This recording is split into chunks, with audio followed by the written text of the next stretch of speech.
How do holograms work? If I said magic, would you believe me? Okay, fine. Holography is the practice of recording an interference pattern using coherent light within a holographic substrate. Well, what does that mean? Number one, interference pattern. Think of the light waves like water waves, right? Waves be waving. Simple example, I throw two rocks into the water, and what happens? We get ripples. Whoa, those are waves, right? All right, so this thing you're looking at here with the ripples, this is a wavefront, okay? Now, all these little points in which the waves are intersecting, basically these coherent light waves are intersecting, these little tiny little points, those are interference points. And you might be thinking, Travis, what do these two rocks have to do with anything? It's just a good starting point.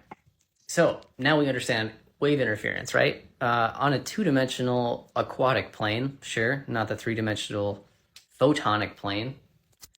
So expand the two-dimensional concept of the water waves into the three-dimensional realm. I think it's kind of crazy. So let's talk about how a single photon would act, right? We shoot a photon out of a laser beam, and it's going to hit the holographic film first.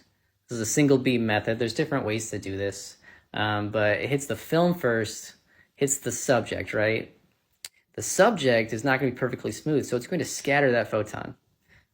So we have like a cone of light, right? And the cone is going to come back into the film. All right, that's the other wave. We got the wave shooting in, we got the wave coming back out, and now inside of that holographic film that's in between that wave pattern, we're gonna basically record our interference pattern, our interference point.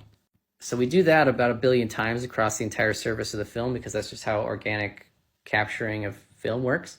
And now you have a matrix of, billions of interference points that are all reconstructing an image because of this interference points during the development process. Basically, you have metallic particles that are going to align and become silvered, so to speak, or refractive. And that's how you get your holographic light effect because the light is coming in, it's going to reflect some back, but also focus it like a lens do, right?